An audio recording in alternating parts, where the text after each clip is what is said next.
ठीक है, तो हम लोगों ने सबसे पहले कौन सी थ्योरम पढ़ी हुई है? बीपीटी। बीपीटी क्या कहती है? मतलब समझा दो दीपक। एक ट्राइंगल है। हर्षिता इधर सुनो, आपको कुछ नहीं लिखना, ये वीडियो ऑलरेडी रिकॉर्ड होके आपकी डल जाएगी, ठीक है? आपने अपने नोट्स बनाने, जो भी काम करना है वो घर पे बैठ के करो, ठीक है? यहाँ आपने सिर्फ अपना इंटेलेक्चुअल ब्रेन चलाना है और चीज़ों को समझना है। मैं आपसे सवाल पूछता रहूँगा बीच में, आपको उनके जवाब देते रहना। अगर आपको ऐसा लगता है कि नहीं मैं तो लिखूँगी, ठीक है, तो फेयर कॉपी में नहीं लिखना है। जो फेयर ट्यूशन कॉपी होगी ना उसमें नहीं लिखना मैथ्स की। आप रफ ट्यूशन कॉपी में लिख सकते हैं, ठीक है? मैं बता रहा हूँ, क्योंकि यहाँ कोई नहीं लिखेगा, कुछ बच्चे लिखेंगे क्योंकि उनको वैसे ही अच्छा लगता है, तो ठीक है, मुझे प्रॉब्लम नहीं, लेकिन यहाँ फेयर कॉपी में नहीं लिखना, ठीक है? हाँ जी, तो पहले देख लो, अगर आपको लगता है जैसे समझ में आता है वैसे कर लो, ठीक है? हाँ भाई, क्या कहता है बीपीटी थ्योरम? क्या कहती है? एक ट्राइंगल है, एक लाइन ड्रॉ करेंगे पहले। किसके? बीसी के। एक ट्राइंगल में अगर आप किसी भी एक साइड के अगर एक पैरेलल लाइन ड्रॉ करते हैं, वो इंटरसेक्ट आप किसी भी साइड पे भी है, किसी भी साइड के, वो अलग-अलग चाहिए और क्या करते हैं। किसी और के कर देते हैं। पर पहले नॉर्मल तो कर लें, एक बार नॉर्मल से कर लेते हैं, उसके बाद फिर थोड़ा सा और कर लें, ठीक है? तो हमने इस तरीके से एक लाइन ड्रॉ कर दी, ठीक है? और ये वाली लाइन इस वाली लाइन की क्या कर दिया मैंने? पैरेलल कर दी। पैरेलल क्या होता है हर्षिता? मीट नहीं करते, सही, वेरी नाइस। तो आपके पास आपने क्या करना है, किसी भी एक साइड के एक पैरेलल लाइन ड्रॉ करनी है, ठीक है? तो ऑब्वियसली बात है, वो बाकी की जो दो साइडें होंगी उनको क्या करेगी? इंटरसेक्ट करेगी। तो 2 पॉइंट आएंगे आपके पास, सही है? अच्छा जी, ये जो 2 पॉइंट होंगे, ये बाकी की जो 2 साइडें बच गई हैं उनको बराबर बराबर रेशियो में डिवाइड कर दें। ये आपकी थ्योरम है। थ्योरम क्या है दोबारा सुनिए। अगर एक ट्राइंगल में आप किसी भी एक साइड के पैरेलल अगर एक लाइन ड्रॉ करते हो, तो वो लाइन बाकी की 2 साइडों को अलग अलग पॉइंटों पर काटेगी और बराबर रेशियो में बांट देगी। मतलब समझ में आया? तो इसका मतलब है कि अगर if DE is parallel to BC, अगर DE BC के पैरेलल है, तो क्या हम इस बात को कह सकते हैं, देन आपका AD अपॉन DB इक्वल होना चाहिए किसके? AE अपॉन EC के। सही बात है ना? अगर किसी भी ट्राइंगल में अगर आप किसी भी एक साइड के पैरेलल एक लाइन ड्रॉ करते हो, तो वो बाकी की 2 साइडों को अलग अलग पॉइंटों पर काटती है और बराबर रेशियो में बांटती है। विवेक, क्या इसका मतलब, मैंने बोला बराबर रेशियो में बांटती है, तो क्या इसका मतलब ये है कि AD और DB इक्वल है? अभिषेक आप बताओ, यशिता, हर्षिता बताइए, AD अपॉन DB मतलब क्या AD और DB इक्वल है? इसका मतलब ये है?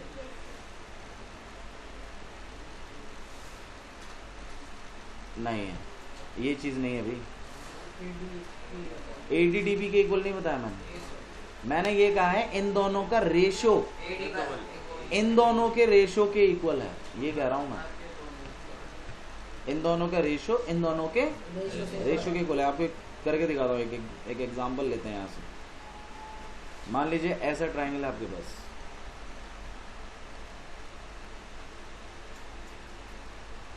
ट्राइंगल ऐसा भी तो हो सकता है, यहाँ पर A है, यहाँ पे B है, ये C है। BC के पैरेलल एक लाइन ड्रॉ करिए, मैंने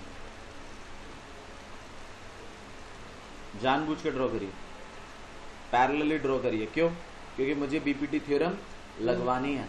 क्योंकि बीपीटी थ्योरम कहती है कि अगर लाइनें पैरेलल हैं तो बाकी की जो 2 साइडें हैं वो बराबर रेशियो में बटेंगी। अगर लाइन पैरेलल नहीं है तो बराबर रेशियो में नहीं बटेगी। मेरी बात सुनो, यहाँ D है, यहाँ पर क्या है? E है। अगर ये वाली लाइन इस वाली लाइन के पैरेलल है तो होगा आपका AD अपॉन में DB इक्वल AE अपॉन में EC। अब बहुत बच्चे यहाँ पे मेरे से ये पूछ सकते हैं कि भैया पैरेलल लाइन आपने यहीं की बनाई, आप यहाँ भी तो बना सकते हो, बनाओ यहाँ पे क्या दिक्कत है? बिल्कुल सही कह रहे हैं, वो बना सकते हैं। लो हटा दी। अब ये है, तो इसके लिए भी यही क्राइटेरिया है मेरे पास कि AD अपॉन में DB equal to AE upon में EC। अब मुझे बताओ, जो आप कह रहे हो उस बात को, क्या AD DB के इक्वल है? अब क्यों नहीं है? अब भी होता तो नहीं होता। तो ध्यान रखिए, रेशियोज इक्वल है। क्या इक्वल है? रेशियोज। अच्छा जी, एक चीज और, क्या ये AD AE के इक्वल है?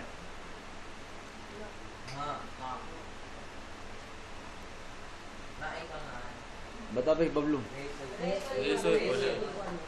AD AE के इक्वल नहीं है, मैं फिर कह रहा हूं आपसे, उनके रेशियोज इक्वल है। उनके क्या इक्वल है? रेशियोज। आइए रेशियो इक्वल करके दिखाते हैं एक बार। मान लीजिए ये 4 है और ये कितना है? 2 है। ये मान लो 8 है और ये कितना है आपके पास? 4 है। रेशियो देखो इनके, 4/2 और 8/4। काटना एक बार। 2/1 1/2 नहीं है। एक अच्छा, एक बात ही मत बोला कर, ये बात है। रेशियो चेक करिए इनके कैसे हैं, 2/1 और 2/, तो ना ही तो ये वाली चीज इसके इक्वल है और ना ही ये वाली इसके इक्वल है, ना ही ये वाली इसके इक्वल है। मैं पहले बता रहा हूं तुम्हें, बीपीटी में बहुत डाउट जाता है ऐसा, जो कि कोई किसी के इक्वल नहीं है। यहाँ पर मैं कह रहा हूं उनके रेशियोज इक्वल है। हाँ जी, क्या कह रहे हो? बिल्कुल सही बात है। वो दोनों,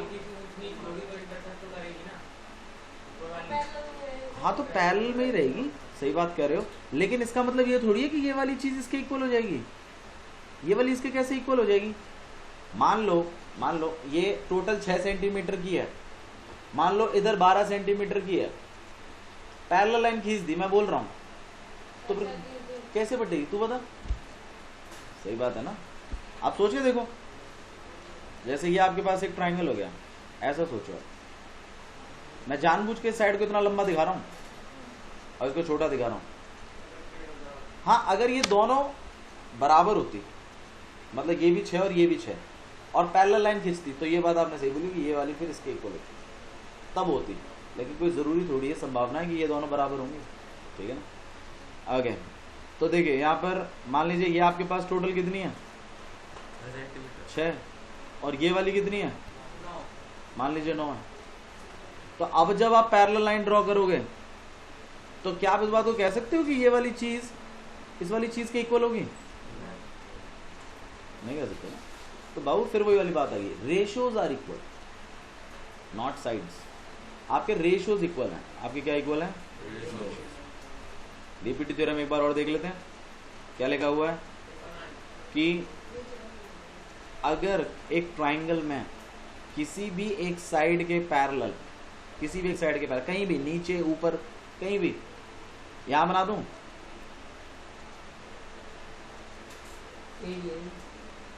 सीधी कर दो। अब ठीक है, अब भी टेढ़ी है, अब कोई बात नहीं, इतनी तो चला देता हूँ। ठीक है, यहाँ पे डी है, यहाँ पर क्या है? ई है। तो अगर ये वाली लाइन इस वाली लाइन के क्या है? पैरेलल है, तो आप ध्यान रखिएगा AD अपॉन में DB इक्वल हो जाएगा AE अपॉन में EC। मेरी बात समझ में आई? किसी को डाउट है इसमें तो बताओ। ये आपकी बीपीटी थ्योरम है, लेकिन ये होने के लिए क्या चीज इंपॉर्टेंट है विवेक? ये रेशियो होने के लिए क्या चीज इंपॉर्टेंट है, ये पूछ रहा हूँ।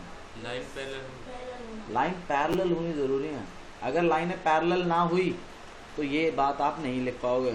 लिख के दिखाता हूँ आपको, देखो कैसे। इन थ्योरम्स को ना मैं दिमाग में बिठा लीजिए, इतनी टफ नहीं है ये। मान लो नहीं बना पाया मैं पैरेलल समाओ, हाँ भैया अब तो नहीं है ना पैरेलल किसी भी हालत में, ये मेरा D पॉइंट और ये मेरा E पॉइंट है। अगर ये वाली इसके पैरेलल नहीं है ना, तो फिर तुम नहीं लिख पाओगे कि AD upon DV equal to AE upon EC, ये बात फिर गलत।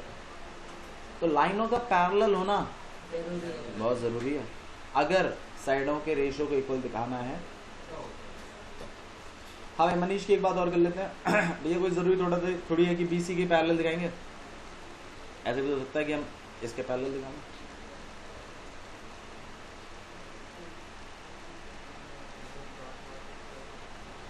ठीक है सॉरी, यहाँ D है और यहाँ पर क्या है ये, और ये वाली लाइन इस वाली लाइन की क्या है पैरेलल। तो रेशियो बताना मेरे को। दीपक, दीपक किसका नाम है? Very good very good. Prince, हाँ जी इसका बताओ।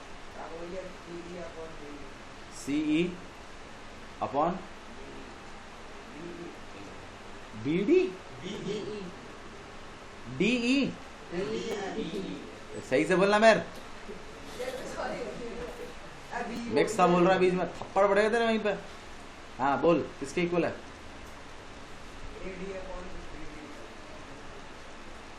बोल भाई अभिषेक तू बता रहे, तू थोड़ा पढ़ा लिखा है यहाँ पे।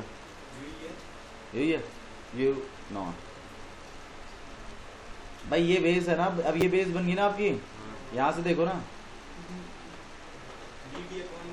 BD अपॉन में DA equal to BE upon में। लिखने को ये गलत नहीं है, लिखने को ये गलत नहीं है, लेकिन मैंने आपको ऐसा नहीं सिखाया अभी। जब मैंने सिखाया नहीं आपने कैसे लिख दिया?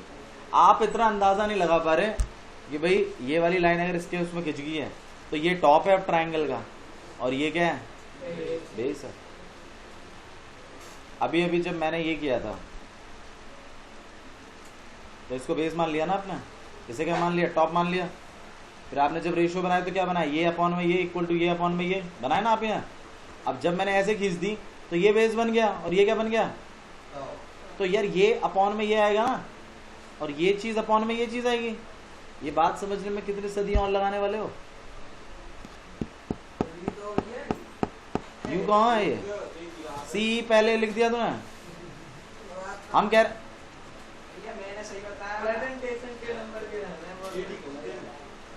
आप उसके बाद उसका क्या क्या करोगे वो एक अलग चीज है, लेकिन आप बीपीटी थ्योरम गलत नहीं करोगे। उसका रेसिप्रोकल हो सकता है, जो भी हो सकता है वो एक अलग पार्ट है, लेकिन देखो तो मैं बहुत कुछ लिख सकता हूँ इसे। बीपीटी थ्योरम कहती है कि अगर पैरेलल कटी है लाइनें तो बराबर रेशियो में बटेंगी लाइनें। वाह ये भी अच्छा है लाइन। अगर पैरेलल कटी है तो बराबर रेशियो में बटी है ठीक है, और अगर पैरेलल नहीं कटी है तो बराबर रेशियो में नहीं बटी है। सिंपल बात है, केक कटेगा सब में बटेगा। ये वो बच्चे हैं जो केक में ज्यादा बिलीव रखते हैं। चलो भाई इधर आओ आगे, ठीक है। तो ये आपकी बीपीटी थ्योरम थी। उसके बाद हम लोगों ने कौन सी थ्योरम और पढ़ी थी? Area of similar triangle. Area of similar triangle की, एरिया ऑफ सिमिलर ट्रायंगल्स।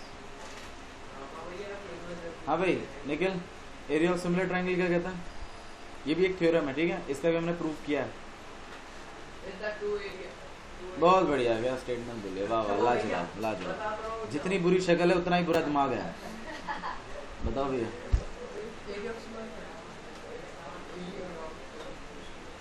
बहुत बढ़िया, एक्सेलेंट, सही जवाब दिया सर। तू बता दो। Two triangles are similar. अरे हिंदी में बता दे यार, अंग्रेजी। दो ट्रायंगल्स सिमिलर हैं, हाँ। तो उनको जो भी एरिया ना, एरिया का रेशियो हाँ। साइड एंड के रेशियो के स्क्वायर के बराबर है। बहुत बढ़िया यार, अच्छा बता। अरे ठीक है, उतना तो चला लेंगे काम, उतना बोल दिया तुमने, बड़ी बात है। एरिया ऑफ सिमिलर ट्रायंगल, भाई लैंग्वेज कोई भी हो, कॉन्सेप्ट होना चाहिए उसमें। लैंग्वेज मैटर नहीं करती, मैटर करता है कॉन्सेप्ट, ठीक है। नहीं तो जो जो जो जो चलता रहता है तुम्हारा लास्ट तक, वरना वो जो जो हो जाता है लास्ट में जाके। चलिए एरिया ऑफ सिमिलर ट्रायंगल देखिए। अगर दो ट्रायंगल अगर सिमिलर हैं, अगर दो ट्रायंगल सिमिलर हैं, ध्यान रखना। अब सिमिलर क्या होता है वो मैं बाद में बताऊंगा आपको, ठीक है। अगर दो ट्रायंगल सिमिलर हैं तो इनका एरिया का रेशियो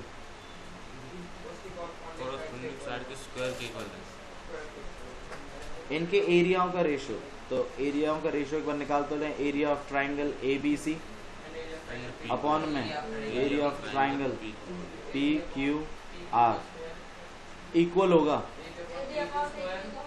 उनकी करस्पॉन्डिंग साइडों के। अब ये देखो बहुत इंपॉर्टेंट बात है, कौन सी साइड के करस्पॉन्डिंग है, वहां बहुत मैटर फंसता है। ठीक है, तो मेरे को यहाँ पे मेरे को यहाँ पे इस बात को लिखना पड़ेगा कि कैसे ट्राइंगल कौन से ट्राइंगल के इक्वल जा रहा है, सिमिलर जा रहा है। तो triangle A B C similar है ट्राइंगल पी क्यू आर के। अगर ऐसा गिवन है आपको, तो if this is given then ये बात लिखी जा सकती है कि दोनों के एरियाओं का रेशो उनकी किसी भी करस्पॉन्डिंग साइड के रेशो के स्क्वायर के बराबर हो। बाबू मैं प्रूव नहीं कर रहा हूँ, मैं यहाँ स्टेटमेंट समझा रहा हूँ आपको, प्रूव नहीं कर रहे हैं।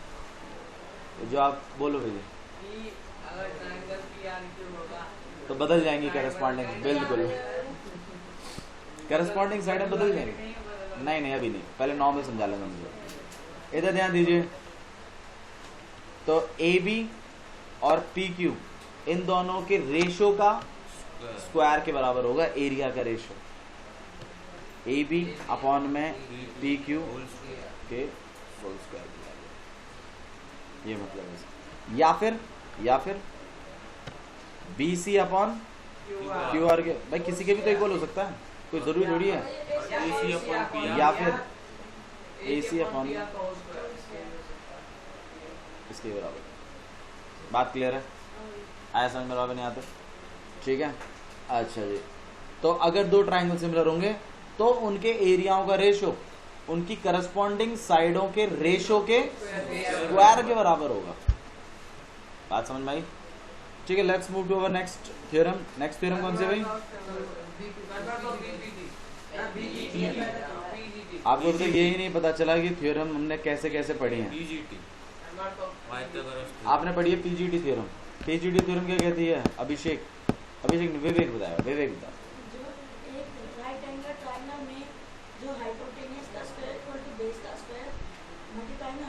मल्टीप्लाई कहाँ से आ गया बीच में? प्लस, मल्टीप्लाई नहीं है, बीच में प्लस है। हाँ जी, तो पीजीटी थ्योरम क्या कहती है यार? क्या कह रहा है? क्या डायलॉग मार रहा है?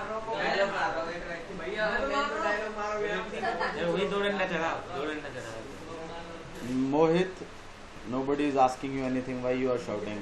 I'm not getting it. क्यों बोल रहे हो जब आप तो कुछ पूछ ही नहीं रहे? तो Nikhil, you deserve 3 soda. We'll give you injection after this lecture. Okay. तो हम कहा थे यहाँ पर कि आपके पास ये ट्राइंगल आ गया ए बी सी, ठीक है। तो बिल्कुल सही बताया विवेक ने, बस थोड़ा मल्टीप्लाई की जगह क्या आना चाहिए था बीच में? प्लस, ठीक है। तो पीजीटी थ्योरम कहती है कि अगर एक राइट एंगल ट्राइंगल में, राइट एंगल ट्राइंगल क्या होता है भाई अभिषेक? राइट एंगल ट्राइंगल क्या होता है? वो तो राइट एंगल होता है। राइट एंगल ट्राइंगल क्या होता है? हाँ, जिस ट्राइंगल में एक एंगल 90 डिग्री का होता है। अच्छा, 2 90 हो सकते निखिल? वेरी गुड, नहीं सही बोल रहा है, सही बोल रहा है, बहुत सही बोल रहा है भाई। देखो, अगर 2 एंगल ही 90 के हो गए तो 180 तो वहीं निपट गया। तो तीसरा एंगल तो 0 तो रख नहीं सकते, एक भी रखोगे तो 180 से क्रॉस हो जाएगा। तो 2 एंगल कभी 90 नहीं होते ट्राइंगल में, पहली बात। अच्छा जी, तो हम कहाँ थे? यहाँ पर एक आपके पास एक राइट ट्राइंगल है। अगर एक राइट ट्राइंगल है तो उसकी हाइपोटेनियस का स्क्वायर। अब हाइपोटेनियस क्या होती है भाई यमन? पूछ लेने दो तुम बात है।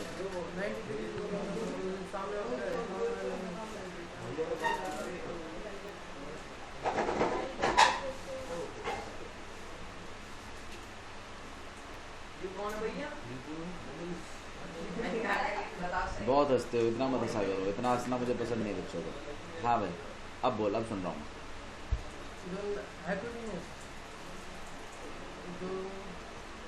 भैया मैं कहाँ बोल रहा हूँ तो मेरे पीठ पर भैया तुम दीपक का मेरे को बोलियो तो तुमको सुनाया नहीं।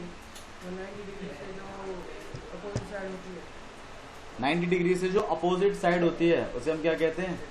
हाइपोटेन्यूज कहते हैं। तो ये 90 डिग्री है, इसकी अपोजिट साइड ये है, ठीक है। अगर आपका राइट ट्रायंगल कल को ऐसा हो जाता है भाई जब ये ऐसे बनाएंगे नीचे बनाएंगे तो हाइपोटेन्यूज कहाँ होगी? ऊपर वाला ये होगी हाइपोटेन्यूज। तो 90 पे गौर रखा करो राइट ट्रायंगल और में। ये बेस का ही मानेंगे हम, या भी मान सकते बेस हैं का बाद देखो, से। बेस का कोई कंफर्मेशन नहीं होता, बेस कोई सी भी हो सकती है। ये हाइट पर डालने ले हाँ हाँ चेंज कर सकता है वो। आपको ट्रिग्नोमेट्री चैप्टर में समझ में आएगा कि बेस किस पे डिपेंड करती है, ठीक है। हाँ अभी हम इसके बाद वही चैप्टर पढ़ेंगे, डोंट वरी। तो आपके पास एक ट्रायंगल है ABC, एक ट्रायंगल हो गया, ये आपके पास 90 डिग्री है, इसके अपोजिट साइड को हम क्या कहते हैं? हाइपोटेन्यूज कहते हैं। तो पीजीडी थ्योरम कहती है कि एक राइट एंगल ट्रायंगल है तो मतलब if ABC is a right triangle then hypotenuse is equal to if हाँ जी, तो if triangle ABC is right triangle, right angle triangle, then आपका AC का स्क्वायर इक्वल होगा AB का स्क्वायर और प्लस BC का स्क्वायर। सही है। बट देखो बहुत अजीब सा लगता है, बहुत अजीब लगता है जब आप इस बात को कहते हो कि AC का स्क्वायर इक्वल टू AB का स्क्वायर प्लस BC का स्क्वायर। अब जो सुनने वाला है उसको क्या पता है AC क्या है? भाई मैं मान लो या निखिल मान लो, क्योंकि निखिल हमारे भाई साहब बहुत गलतियां करते हैं, तो मान लो उसने इसको B पर रख दिया और इसको C रख दिया, तो आपकी तो डेफिनेशन ही बदल जाएगी, है ना।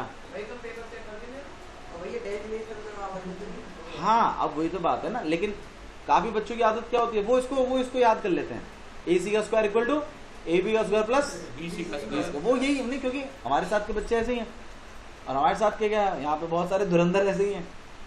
तो आपने स्टेटमेंट याद नहीं, मतलब ये इक्वेशन याद नहीं करनी, आपने कॉन्सेप्ट याद करना है कि हाइपोटेन्यूज का स्क्वायर। अब तुम हाइपोटेन्यूज कुछ भी चलाते रहो, तुम्हारा लुक आफ्टर है। AB का स्क्वायर वेरी गुड। हाइपोटेन्यूज का स्क्वायर इक्वल टू में बेस का स्क्वायर और प्लस में हाइट का स्क्वायर या फिर ऑल्टीट्यूड का स्क्वायर, परपेंडिकुलर का स्क्वायर, एक ही बात होती है। भैया बोल भैया, तू भी बोल ले। वही मैं सोचूं आज तो बोल भी नहीं। बेस किसी को भी मान सकते हैं, बोलो। भैया ट्रायंगल ये भी राइट एंगल ट्रायंगल अब बीच में बदल दिए बदल दिए हाँ। AB से उसी पे 90 डिग्री बन गया पर नाम तो ABC लिखेंगे ना। हाँ हाँ आप देखो नॉर्मली लिख सकते हैं राइट एंगल ट्रायंगल को इस तरीके से, और यहाँ पे ब्रैकेट में आप क्लियर करो कि कौन सा 90 वाला है, ठीक है। ये बात भी क्लियर करनी जरूरी है।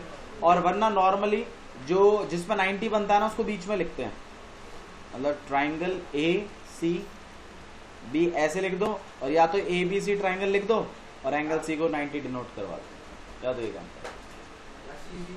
तो पीजीडी थ्योरम आपको समझ में आई? Okay, converse of PGD theorem क्या कहती है? उल्टी कह रहे हो भैया की। भाई शांति, मोहित बताएगा, मोहित बताइए।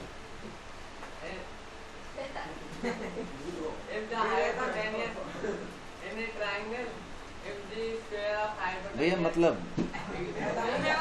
अंग्रेजी में बहुत हार्ड टाइट है मेरा, बताओ। हिंदी में से बोल रहे हो। मनीष मान ली।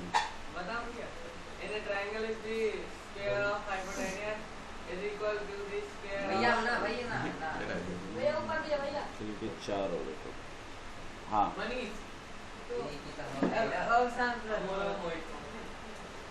Very nice.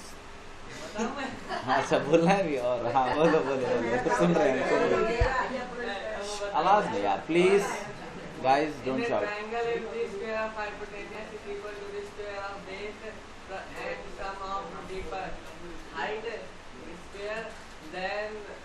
Then the triangle is right angle triangle. बहुत सही है। अगर हाइपोटेन्यूज का स्क्वायर बेस के स्क्वायर प्लस में हाइट के स्क्वायर के इक्वल होता है तो ऐसा ट्रायंगल राइट एंगल ट्रायंगल होता है। ये है आपकी converse of PGT, BPT converts अभी नहीं सिखाया मैंने।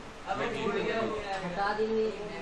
हटाए या नहीं हटाई है वो हम देख लेंगे अपने आप से, वो आपका लुक आफ्टर नहीं है। चलो ठीक है, आइए कंटिन्यू करते हैं, कंटिन्यू विद आवर एक्सरसाइज। भाई अमन, आप क्या टेबल तोड़ने आते गए यहाँ?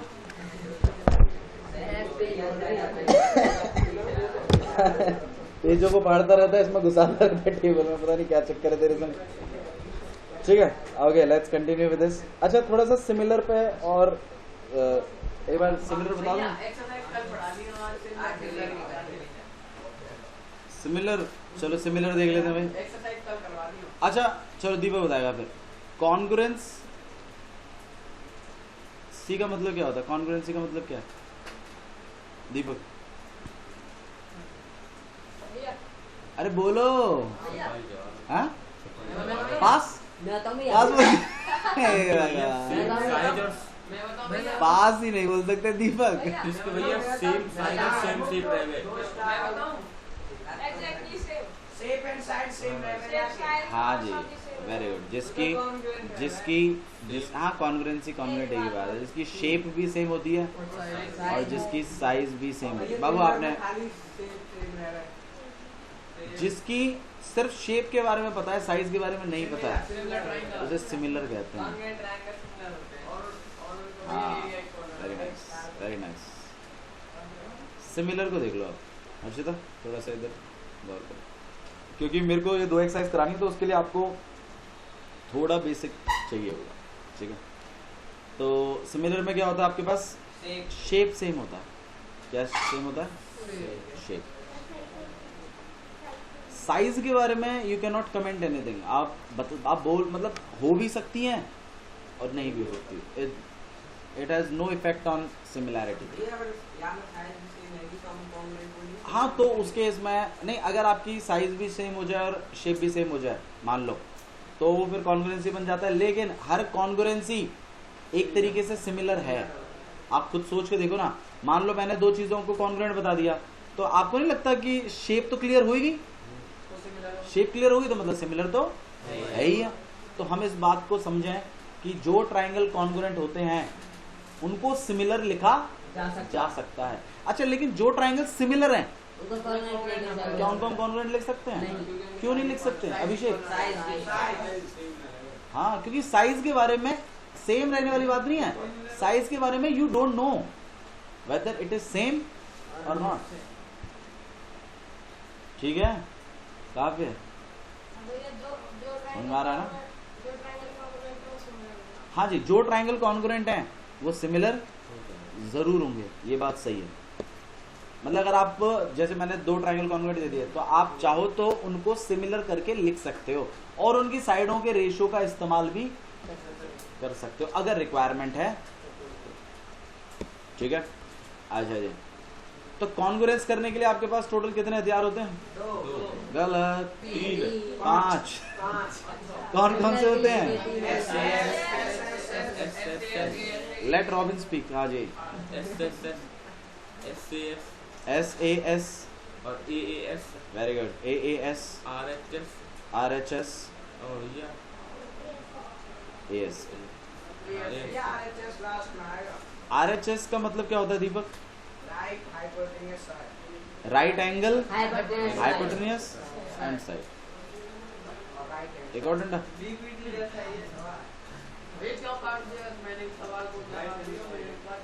क्या क्या यार आवाज?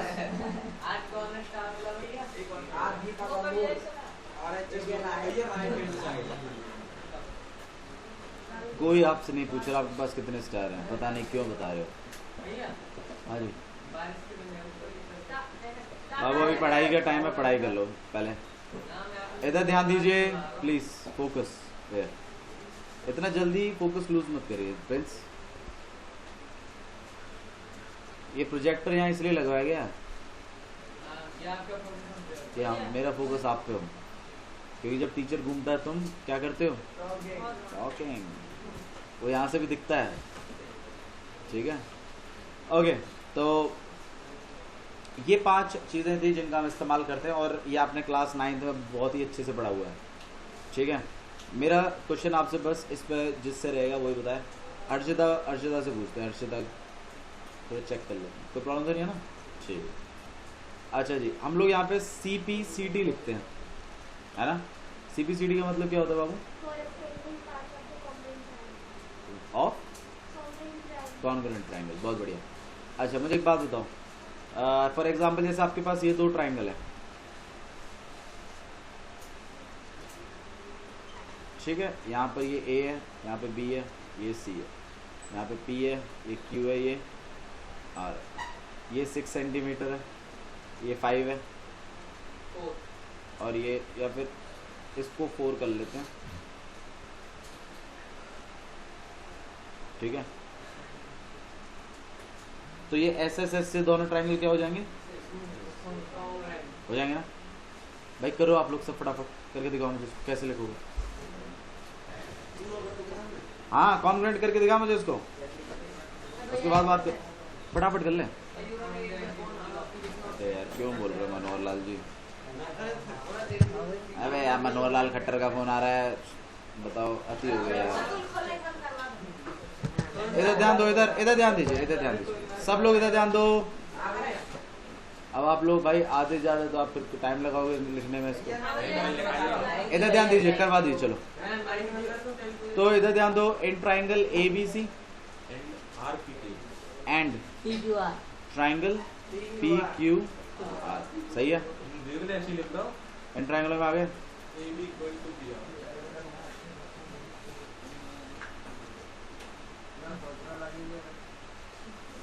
रेफरेंस होता डायलॉग वाली मनीष का तो ऑलरेडी एक है। भैया मैं एक सही नहीं हूँ, कुछ नहीं, नहीं ना, नहीं जाए दिखने लगा, मैंने ना करी भैया मेरे को कुछ ला दियो। अननेसेसरी नहीं बोलना है, क्यों नहीं समझ रहे हो आप इस बात को? Either you guys are over excited or I don't know what is wrong with you। या तो बारिश का असर है, अरे ये आपने क्यों है?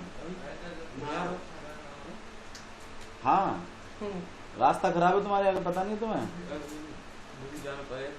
चलो in triangle ABC and triangle PQR, ठीक है? अच्छा जी, हम क्या लिखेंगे? इसका AB इसके PR के इक्वल है, रीजन दोनों के दोनों क्या है? सही है। अच्छा जी, इसका BC RQ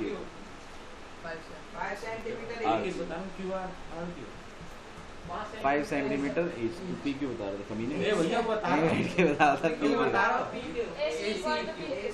AC। Harshada, triangle ABC congruent होगा ट्राइंगल किसके? हाँ जी, किसके होगा? PRQ, सही है? रीजन क्या होगा इसका? SSS। हाँ भाई सही है, ठीक है, सही है ना? देखो कौन सा किसकी जगह चल रहा है, ये बातें आपने हमेशा ध्यान रखनी है। ऐसे अपनी मर्जी से PQR या कुछ भी नहीं लिखना, सोच समझ के लिखो। बाबू मार्क्स नहीं, आपका CPCD गलत आएगा, CPCD गलत आएगा, ठीक है?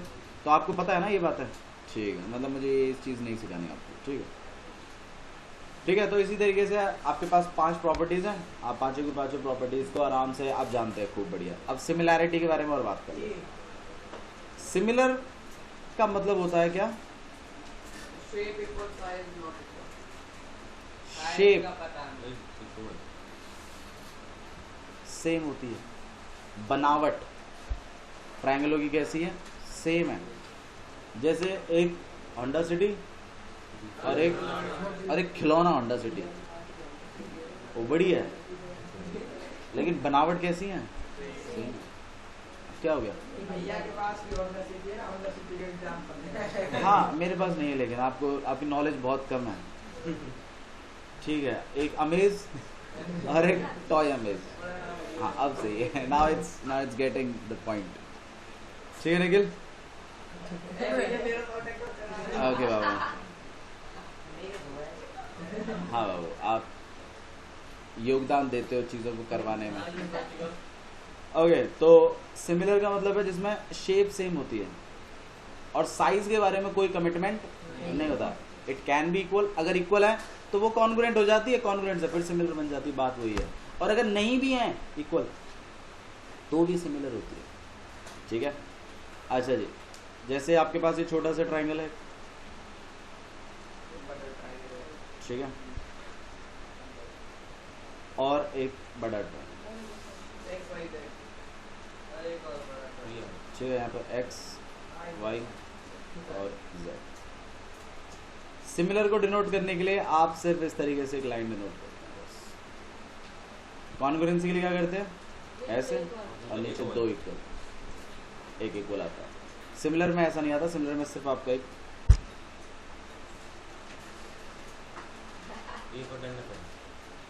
ठीक है। एक मिनट रुकिए, चलिए इधर ध्यान दीजिए। तो आपके पास ये दो ट्राइंगल है, ट्राइंगल ABC और XYZ। ये दोनों ट्राइंगलों को सिमिलर दिखाने के लिए आपके पास, जैसे कॉन्ग्रुएंट के लिए 5 तरीके थे, सिमिलर के लिए आपके पास 3 तरीके हैं, ठीक है। S S S S A S और A A, या फिर बात एक ही है। मतलब अगर किसी भी दो ट्राइंगलों में अगर दो एंगल्स अगर इक्वल हो गए हैं तो तीसरा तो ऑटोमेटिकली इक्वल है, क्योंकि 180 माइनस करके निकाले लोगे आप उसको। तो चाहे दो एंगल इक्वल कर दो चाहे 3 एंगल, प्रॉपर्टी ए ए ही लगेगी, ठीक है, या फिर ए ए ए भी आप बोल सकते हो, ओके। अच्छा, इस प्रॉपर्टी में सिमिलर की में और कॉन्ग्रुएंट की SSS में फर्क है दीपक, वो फर्क आप मुझे बता सकते हैं, फर्क क्या है बताइए। एसएस में तो तीनों साइड है। मैं बताऊं किसकी SS में, कॉन्ग्रुएंट की में कि सिमिलर की में? मैं ये पूछ रहा हूँ, मैं कॉन्ग्रुएंट में भी SSS आती है, सिमिलर में भी SSS आती है, फर्क क्या है दोनों में, ये पूछ रहा हूँ मैं आपसे। एसएस में तो रेशो निकालनी पड़ेगी, किसके SSS में, सिमिलर में ऐसे बताओ। सिमिलर और या में कॉन्ग्रुएंट वाले में इक्वल दिखाते हैं आप साइडों को। इस ट्राइंगल की तीनों साइड हैं, इस ट्राइंगल की तीनों साइडों के इक्वल कॉन्ग्रुएंट में, और सिमिलर में इस ट्राइंगल की तीनों साइडों का रेशो, मतलब करस्पॉन्डिंग साइडों के रेशो तीनों के, उसके ट्राइंगल की तीनों साइडों के रेशो के प्रोपोर्शनल। प्रोपोर्शनल, प्रोपोर्शनल क्या होता है, when ratios are equal, equal ratios को हम क्या कहते हैं, प्रोपोर्शनल। फॉर एग्जांपल देखो, मैं आपको करके दिखा रहा हूँ। मान लीजिए जैसे यहाँ पे 2 है, यहाँ 4 है और यहाँ पर 5 है, ठीक है, और यहाँ पर देख प्लीज, यहाँ पर 4 है, यहाँ पर 8 है और यहाँ पर 10 है। तो इनके रेशियोज देखो, AB और XZ देखो, रेशियो क्या चल रहा है, 1/2। हाँ भाई, 5 और 10 का रेशियो देखो 1/2, और 4 और 8 का रेशियो देखो। तो तीनों साइडों के रेशियोज आपस में कैसे हैं, प्रोपोर्शनल है। इक्वल मत बोलो, प्रोपोर्शनल है। तो यहाँ पर ये जो SSS है ना, इसका मतलब होता है कि साइडें प्रोपोर्शनल होंगी, तीनों साइड हैं, तीनों साइडों के प्रोपोर्शनल होंगे, मतलब उनके रेशियोज कैसे होंगे, इक्वल होंगे। अगर इस ट्राइंगल की तीनों साइड हैं, इस ट्राइंगल की तीनों साइडों की प्रोपोर्शनल है, मतलब इनके रेशियोज इक्वल हैं, तो भाई ये दोनों ट्राइंगलों को सिमिलर कहा जा सकता है। मतलब इनकी शेप सेम है, साइज के बारे में अब भी कोई कमिटमेंट नहीं है, लेकिन शेप कैसा है, अबे साइज तो होगा भी नहीं सेम, साइज देख लो अलग अलग चल रहा है, सब छोटा है वो बड़ा है, ठीक है, लेकिन सिमिलर का साइज से कोई लेना देना नहीं है। कोई अगर आपसे ये कहता है कि नहीं सिमिलर का मतलब same shape but different size, वो गलत है। आप उसमें तभी ये क्वेश्चन डाल सकते हो कि सर क्या आप ये कहना चाहते हो कि कॉन्ग्रुएंट सिमिलर नहीं होते, तो वो इस बात को नहीं जुटला पाएंगे, ठीक है। तो सिमिलर का मतलब साइज से बिल्कुल भी नहीं है, it's just a matter of shape, shape same होनी चाहिए। बात समझ में आई मेरी, ठीक है, क्लियर है ना भाई, आ रहा है समझ में, ठीक है, ओके। तो ध्यान दीजिए यहाँ पर। और तो अब इस बात को लिखेंगे कैसे, इस बात को हम लिखेंगे इस तरीके से कि वापस चलते हैं triangle ABC and triangle XYZ, ठीक है। अच्छा जी, हम लोग क्या लिख सकते हैं? अब हमें तो इनके रेशियोज इक्वल दिखवाने हैं, तो मैं जानबूझकर ए बी को किसके साथ घसीटूंगा? एक्स जेड के साथ। तो मैं क्या रेशियो निकालूंगा? A B upon X Z. हाँ भाई, यहाँ पे 2/4, तो कितना आ जाएगा? 1/4। अब नेक्स्ट वाला B C X Y upon में एक्स एक्स वाई, ठीक है? बी सी अपॉन में एक्स वाई कितना आ जाएगा आपके पास? 4/8। तो रेशियो कितना आ जाएगा ना? आज तीसरा ए सी अपॉन में वाई जेड कितना आ जाएगा? 5/10।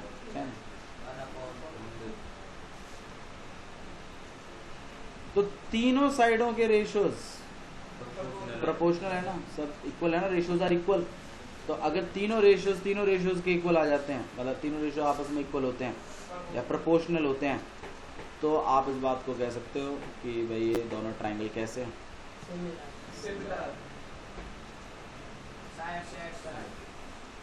और रीजन क्या दोगे? अच्छा, एक वो चीज इसमें भी काम आएगी, जो कॉन्ग्रुएंट में जो सेम सेम लिखते थे ना, वो इसमें भी लिखना है आपने। ट्रायंगल एबीसी सिमिलर है। ट्रायंगल देखो भाई, देखो देखो मैं बताता हूँ कैसे देखना आपने। आप ऐसे देखो, जैसे उसमें तो ऊपर नीचे लिखी रहती थी, इसमें ऊपर नीचे नहीं, साइड में लिखी रहती है। ए बी ए सी, दोनों में ए चल रहा है ना, इन दोनों में क्या चल रहा है? तो ए की जगह क्या है? जेड। मेरी बात समझ में आई? तो यहाँ पे जेड लिखना। ए की जगह अगर जेड है तो बी की जगह क्या है?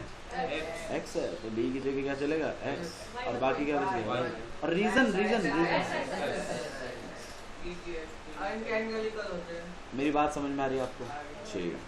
अभी मेरे से मनीष पूछता है कि भैया ये तो समझ में आ गया, लेकिन आप वो कॉन्ग्रुएंट वाला और बताओ। मान लो ये कॉन्ग्रुएंट ही होते, मान लो ये 8 की जगह 2 होता, यहाँ 4 होता और यहाँ 5 होता, तो कैसे करते?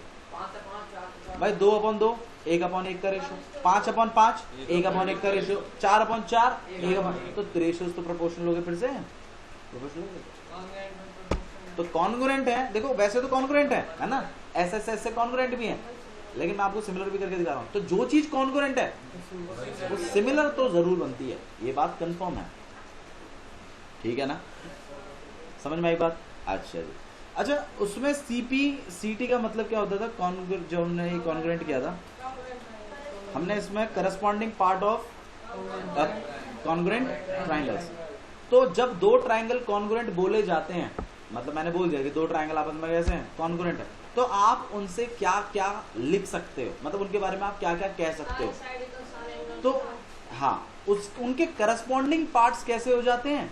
इक्वल। एक ट्रायंगल में दो ही चीजें होती हैं, लाइंस या तो साइड्स और एंगल्स।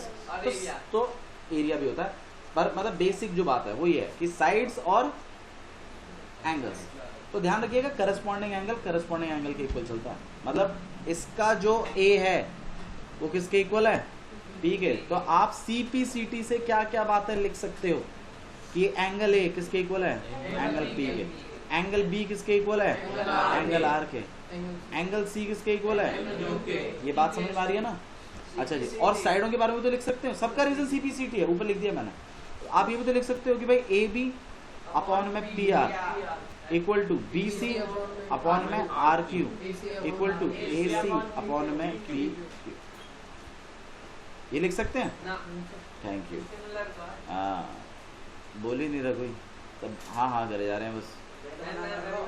तो भाई ए बी प्रोपोर्शनल नहीं होगा, सीपी सीटी चल रहा है, ए बी इक्वल हो जाएगा पी आर के और बी सी आर क्यू के।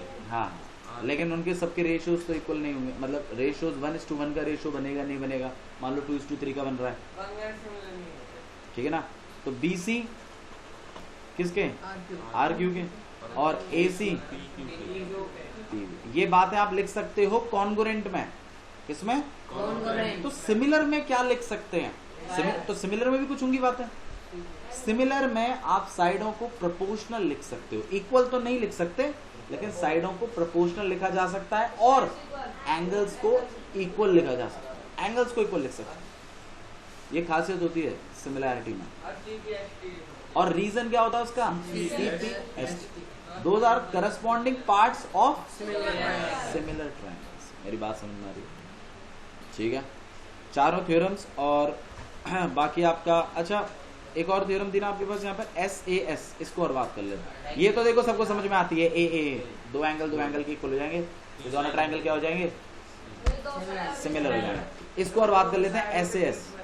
SAS में क्या होता है, दो साइडें होनी चाहिए और एक एंगल बीच का। और उनके बीच का एंगल ही बीच के एंगल के इक्वल होना चाहिए।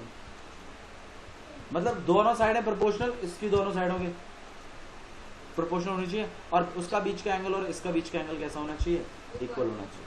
अगर ऐसा होता है तो दोनों ट्रायंगल क्या माने जाते हैं, सिमिलर माने जाते हैं। प्रॉपर्टी क्या होती है, SAS, ध्यान रहेगा। ठीक है, ओके ठीक है, आज के लिए इतना ही बहुत है।